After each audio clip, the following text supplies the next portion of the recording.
मैं बड़ी देर के बाद 2 दिन मैंने छुट्टी ली, अजीब अजीब चीजें आनी शुरू हो गई। वो मुझे जानते नहीं है। मैं क्रिकेट खेलता था, अगर कमजोर टीम आ जाती थी मैं कहता था मैंने नहीं खेला, किसी और को खिलाओ इनके खिलाफ। मुझे तो चैलेंज लेके मजा आता है। ये मुल्क का माफिया है। कोई कहता है लिबरल है, कोई कहता है दीनी है। बिलावल जरदारी वो लिबरल नहीं है, वो लिबरली करप्ट है। नून लीग का यही नहीं पता कि वो इधर है या उधर है। जिधर पैसा है उधर नून लीग है।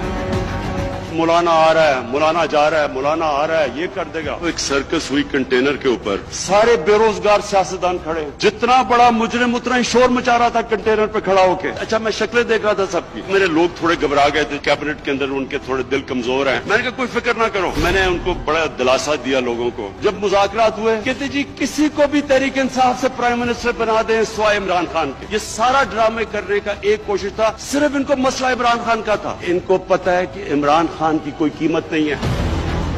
मैं भी अगर बाकी 4 साल गुजारना चाहता हूँ, मैं इनसे मुका कर लेता हूँ। अदारों को कहूँ कि पीछे हट जाओ, अपनी कुर्सी के लिए आराम से मुल्क चलेगा, कोई अफरा तफरी नहीं, कोई शोर नहीं। ये एनआरओ का मतलब है। सबसे बड़ी मैं इस कौम के साथ गुद्दारी करूंगा। मुझे अपनी आखिरत की फिक्र है। सब माफिया को मैं आज आप पैगाम देना चाहता हूँ, मुझे अल्लाह ने ट्रेन किया हुआ मुकाबला करने के लिए। हारना भी आता है और जीतना भी आता है, हार के खड़ा होना भी आता है। सब इकट्ठे हो जाओ, एक आदमी को नहीं छोड़ूंगा जिसने इस मुल्क का पैसा चोरी किया।